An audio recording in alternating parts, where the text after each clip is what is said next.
السيد فيدرالي حزب الإنصاف على مستوى ولاية البراكنة نجاي داودا، السيد نائب مقاطعة مال محمد المختار والصغير، السيد النائب والوزير السابق المهندس سيدنا والأحمد علي، السادة المنتخبون والوجهاء وأطر وشباب ونساء، أيها الحضور، السلام عليكم ورحمة الله تعالى وبركاته.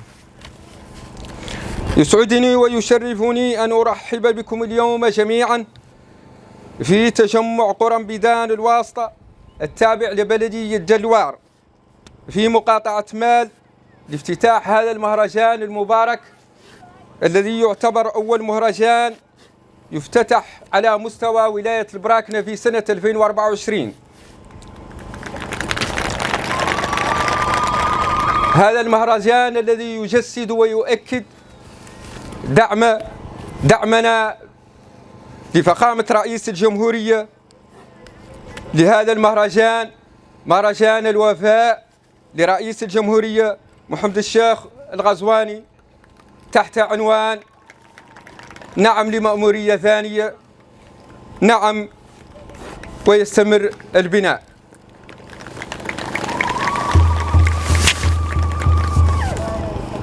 أيها الحضور الكريم، إن هذا المهرجان الكبير والحضور اللافت ليثبت انسجام وتوحيد صفوف ساكنة بلدية جلوار جميعا وجميع قراها من قرية تظليم إلى جلوار وزرق عين وتامرة الرحمة والعليب وتجمع قرى بيدان، ويؤكد على دعمهم لترشح رئيس الجمهورية لمأمورية ثانية لتكملة مسار التنمية في البلاد بصفة عامة.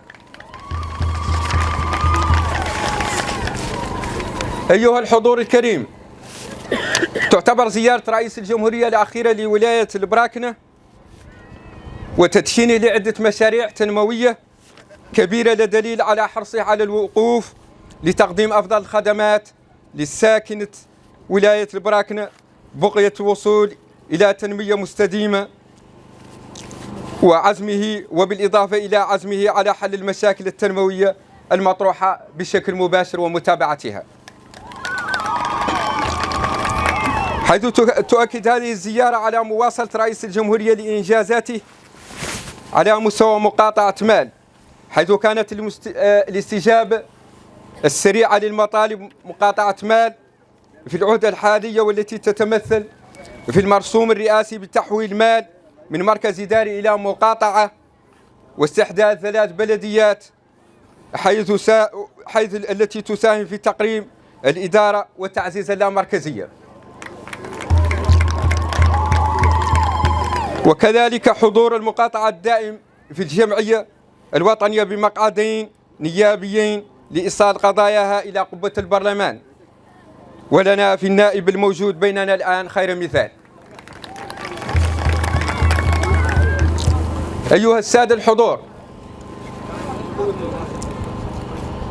لا يفوتني في هذه المناسبة إلا أن أشير إلى بعض الإنجازات التي قام بها فخامة رئيس الجمهورية السيد محمد الشيخ الغزواني.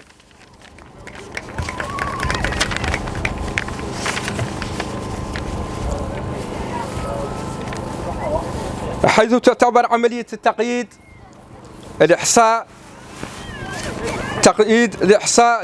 التابع الوثائق المؤمنة، حيث يعتبر هذا إسهام كبير، حيث تم إحصاء ما لا يزيد على 2000 في بلدية جلوار.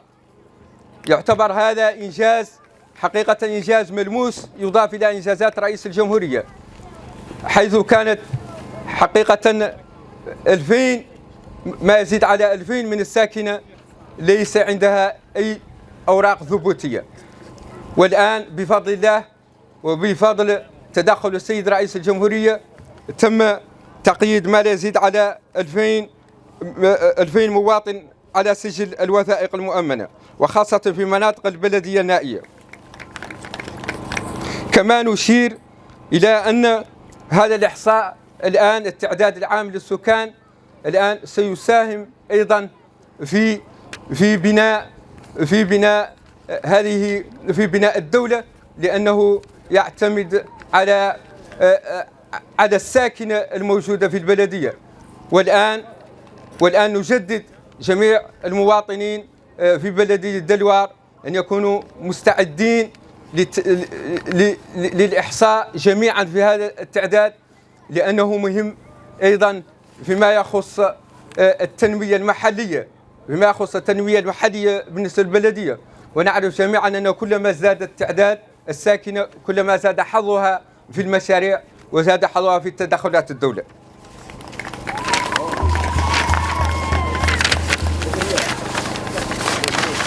أيها الحضور الكريم، تعتبر بلدية دلوار بلدية ريفية تتميز بموروثها المتنوع والمتميز بموقعها الجغرافي المتمثل في التنمية الحيوانية والزراعة، حيث نتطلع مع شركائنا المنتخبون والحكومة إلى العمل على تحقيق التنمية المحلية والاجتماعية من توفير الخدمات الأساسية والضرورية، أي العمل على تحقيق حل المشاكل العطش التي تعاني منها البلدية، والعمل على تشييد وتجهيز مزيدا من النقاط الصحية في البلدية، والعمل على فك العزلة في هذه البلدية المترامية الأطراف، والعمل على تحسين التعليم والتمدرس في هذه البلدية.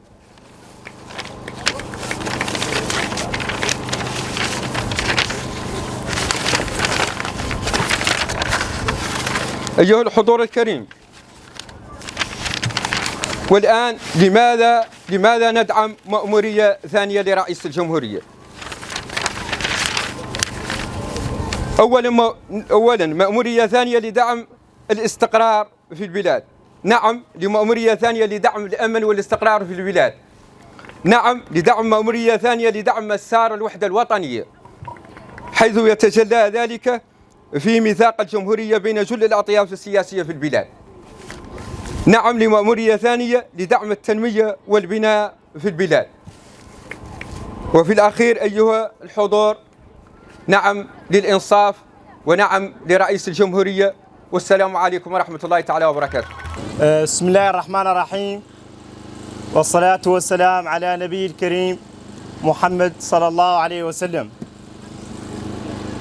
السيد عمدة بلدية دلوار، السيد الفيدرال الحزب على مستوى ولاية البراكنة، السيد النائب معالي الوزير المدير الحالي للسوق الأخضر الكبير، السادة المنتخبون،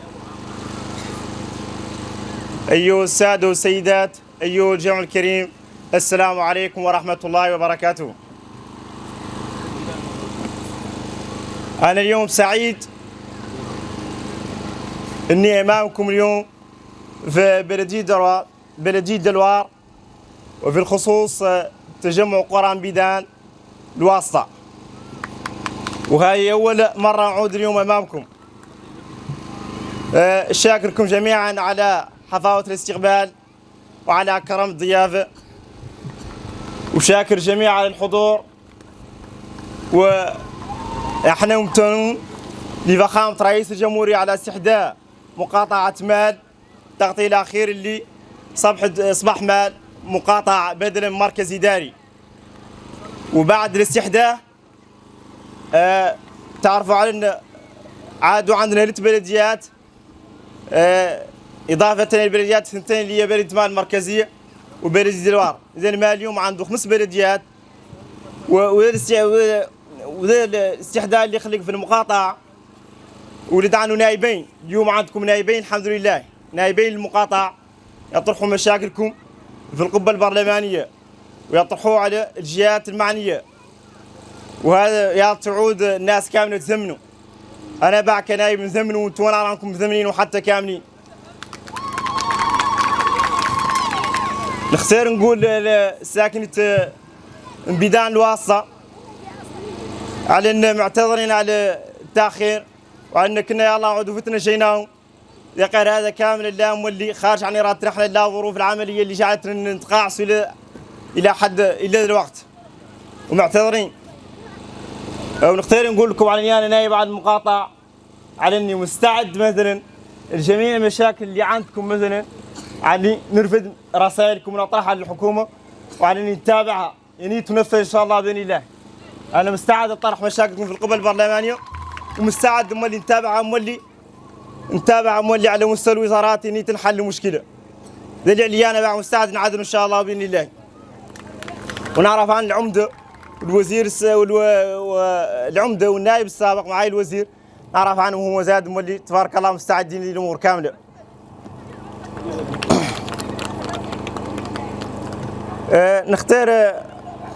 نختار اولا بلغنا يعني ان هناك بالنسبه للمدرسه مدرسه الواسطه علينا مناقص في الطاقم التربوي، وعلينا مولي خاصه الترميم، وعلينا نختار نقول لكم على هاي الامور كامله ان شاء الله باذن الله عنا حسينا بها، وعلينا ندار مولي نتابعوا الملفات هني مولي يكتمل الطاقم التربوي بالنسبه لكم ان شاء الله باذن الله وترمم المدرسه ان شاء الله.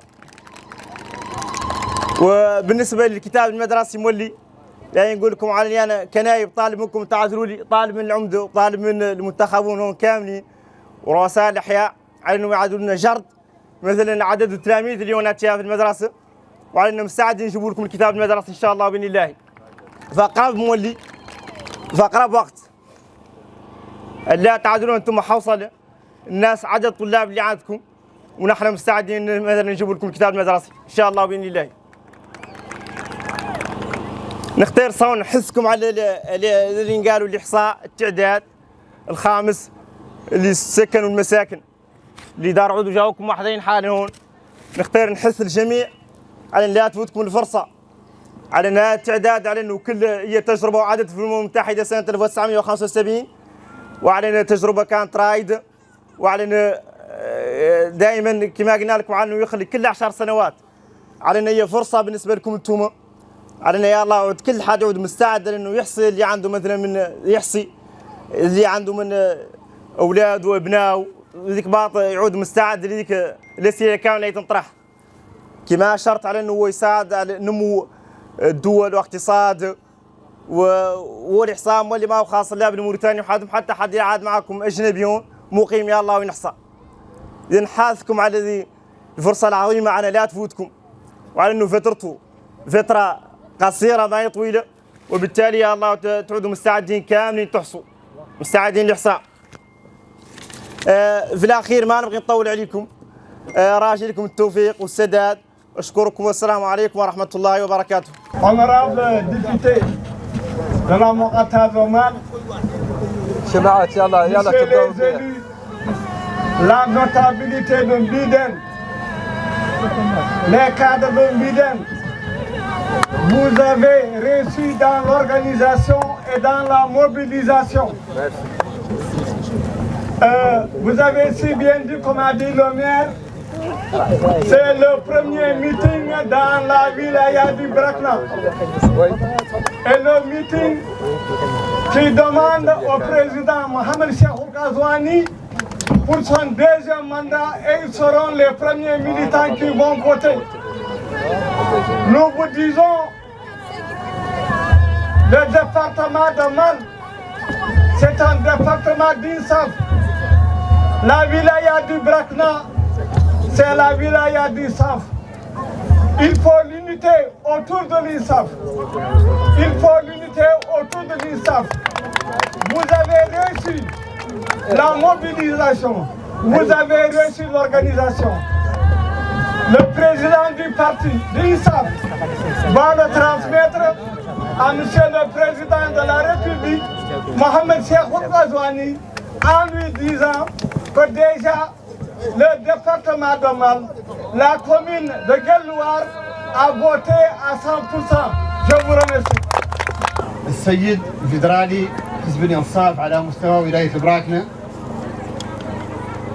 السيد عمدة بلدية دلوار، السيد نائب مقاطعة مال، السادة المنتخبون والأطر والوجهاء، إخوتي وأهلي في تجمع قران بيدان، خاصة في بدمية احنا هو الواسطة، إخواننا في كافة قرى بلدية دلوار الحبيبة، السلام عليكم ورحمة الله تعالى وبركاته. طبعا شاكرينكم تبارك الله عليه اللي عودتونا عليه من حسن الاستقبال وكرم الضيافة، وذاك المعنى الكبير اللي تميز به في المنطقة تبارك الله، ولا غروة. وتبارك الله شاروا الإخوة كاملين هذيك الصفات اللي معروف بها هذا المجتمع الكريم من الوفاء والأمانة والصدق. ولكن لا يقولوا مباشرة إلى اللي عاد قايس جهة لا يقيسها مواجهة، ولا اللي عاد مودي ما هو قايسها يدور يعدلها مواجهة. جزاكم الله خيرا، أكرمكم الكريم. الحدث هون حدث أساسي مهم، هو إظهار ساكنة جدوار بكافة مناطقها وكافة طيفها الاجتماعي والسياسي وقوفه خلف فخامة رئيس الجمهورية السيد محمد الشيخ رضواني. وهذا المهرجان وفاء لفخامته على الجهود الكبيرة في هذه الفترة التاريخية من تاريخ موريتانيا اللي عدت لبلدنا، اللي الحمد لله نذكر منها على سبيل المثال للحصر ذاك اللي يتعلق بهاي النعم المحسوسة واللي شكل الناس انها ما هي ملموسة، واللي على راسها نعمة الامن، نعمة العافية، نعمة العافية لا يعدلها شيء. الحمد لله الناس هون كلها يبات راقد ما عنده مشكلة، ولا قايل له حد شو سوى شنو، وبلد الحمد لله مستقر وآمن، وخاصة في ظل الجو اللي في المنطقة كاملة تعرفوا من عدم الاستقرار. احنا حامدين وملاله بحكم قائدنا عندنا واحد استقرار وواحد امن، وهذا تبارك الله من النعم اللي الناس ما تطرح البال، قال هذا هو ام النعم. النعمة اللي اعطانا فخامة رئيس الجمهورية الاخرى هي نعمة التآزر والمؤاخاة، ونعمة ذاك اللي نعطى للأسر المتعففة والناس اللي تبارك الله كلها وحسس بشكل واضح بأنه في وطنه. ومن النعم الظاهرة اللي يلا نحمد عليها ونشكر عليها نعمة الإنصاف، ومبدأ الإنصاف اللي عنده فخامة رئيس الجمهورية، واللي من خلاله شاهدوا كاملين بأن كل حد عنده إحساس واضح بأنه مشارك في بناء هذا البلد، وانه جابر ذاك اللي يلا يجبر مشي، وقالوا الخطه ذاك اللي انقال في ذاك. وطبعا من ذاك التسميه اللي استلهمها حزبنا حزب الانصاف اللي موجه له تحيه لكافه مناضليهم. ومن المسائل الجوهريه اللي جابها فخامه رئيس الجمهوريه واللي تتعلق بالوحده الوطنيه واللي تتعلق بالتعليم، هذا اللي قال المدرسه الجمهوريه الحمد لله. وشفتوا تبارك الله من المدارس وورش العمل، واذا تبارك الله من شيء كامل لا يؤدي بان ابناء موريتانيا يعيشوا كامل ببليده ويقراوا ببليده. وراني بالمناسبه شاكر ومهمن للمبادره اللي اعلن عنها السيد النائب محمد المختار، انه ان شاء الله لا يعدل دعم خاص بالكتاب المدرسي على مستوى المنطقه هون. طبعا هذا كامل وغيره واللي ادانا نقولوا بأننا نطالبوا كاملين مأمورية ثانية لفخامة رئيس الجمهورية ليستمر البناء، مطالبين كاملين مأمورية ثانية لفخامة رئيس الجمهورية ليستمر البناء. وطبعا احنا هون على المستوى المحلي والوقت عاد ضيق كمقاطعة مال يجبرنا ياسر ما شاء الله من خير، من اولها لكن يتعلق بعد قاع بالمقاطعة ونفسها اللي الحمد لله تحت لنا ياسر من فرص في التنمية والتمهيد، وكذلك مولي فميات المشاريع التنمية اللي بدأت. وهون بالمناسبة نختلف ونقول بأن فميات المقدرات اللي تتعلق بالزراعة والتنمية الحيوانية هون فعلا يحتاج الدعم ويحتاج التنميم، وفميات المشي لا يجي في هذا الإطار. ونختار هون نحث الناس كاملة لأن هذه الأشياء كاملة ومهمة في إطار العملية المقام بها حاليا اللي هو التعداد الوطني للسكان والمساكن، وعملية مهمة ويلا كاملين ننتبهوا لها ونعدلوها لأنها هي اللي يبنوا عليها الاستراتيجيات والمخططات كاملين. نختار هون نركز على نقطتين بعجالة، واحدة التي تتعلق بوضعيتهم وقاطعتنا احنا هون ولايتنا اللي الحمد لله ولايه انصافيه كامله، ولايه نقول بان ذاك اللي يتعلق بها في اتجاهاتنا اللي تعرفوا الجهويه واتجاهاتنا الوطنيه مازالت بصفتها ان شاء الله ما تغير بها شيء، وتتعزز المكاسب يوم بعد يوم لله الحمد. اخيرا بما ان هذه المنطقه منطقه هشه وفيها مشاكل تتعلق بالتغيرات المناخيه والبيئه، داعي الناس كامله لاحترامها وقد قطع الاشجار هي باطل. على كل حال روايه مهمه واساسيه، وان شاء الله ذاك اللي قد يعوض عن ذاك ندوروا ما نبخلوا حاله نعدلوه، ما نبخلوا حاله ذاك اللي يعوض عن ذاك مش ذاك كف الناس عن ذاك، ما نبخلوا حاله ان شاء الله ونعدلوه.